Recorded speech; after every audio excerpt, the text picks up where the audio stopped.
అందరికీ నమస్కారం. Welcome to ప్రజాక్షేత్రం.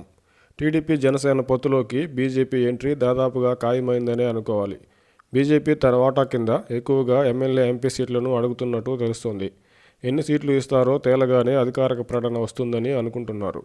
జనవరి మొదటి వారంలో చివరి దశ చర్చల అనంతరం ఈ మూడు పార్టీల మధ్య పొత్తు, సీట్ల సర్దుబాటు కొలిక్కి వచ్చే అవకాశంతో పాటు సంక్రాంతి నాటికి అధికారిక ప్రకటన వచ్చే అవకాశం ఉందని రాజకీయ విశ్లేషకులు అభిప్రాయపడుతున్నారు.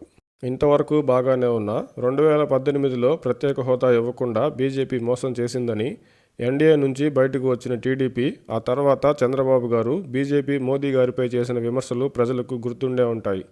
వైసీపీ అధికారంలోకి వచ్చిన తర్వాత కూడా 100% బీజేపీకి సహకరిస్తున్న ప్రత్యేక హోదా ఊసు కానీ, పోలవరంలో కదలిక కానీ లేదు. మిగతా అంశాలతో పాటు విశాఖ స్టీల్ ప్లాంట్ ప్రైవేటీకరణ అంశం ప్రధానమైనది. బీజేపీతో పొత్తుకు సిద్ధమవుతున్న టీడీపీ, జనసేన పార్టీలు కేవలం వైసీపీని పలు రకాలుగా కట్టడి చేయడానికి బీజేపీతో పొత్తుకు సిద్ధమవుతున్నాయా అని ఒకవైపు వాదన ఉంటే, మరోవైపు ఆంధ్రప్రదేశ్కి గత 10 ఏళ్లలో జరిగిన నష్టాన్ని కొంతైనా భర్తీ చేయాలంటే కేంద్రంలో మళ్లీ అధికారంలోకి వస్తుందని భావిస్తున్న బీజేపీతో పొత్తు అవసరం ఉందనే వాదనలు ఉన్నాయి. బీజేపీతో పొత్తు అంశం ఇంకా తేలకముందే షర్మిల గారి విషయంలో టీడీపీ అత్యుత్సాహం, చంద్రబాబు గారు, డీకే శివకుమార్ గారి సంభాషణ నేపథ్యంలో టీడీపీ కాంగ్రెస్ వైపు కూడా చూస్తుందనే వాదనలు కొత్తగా వినిపిస్తున్నాయి.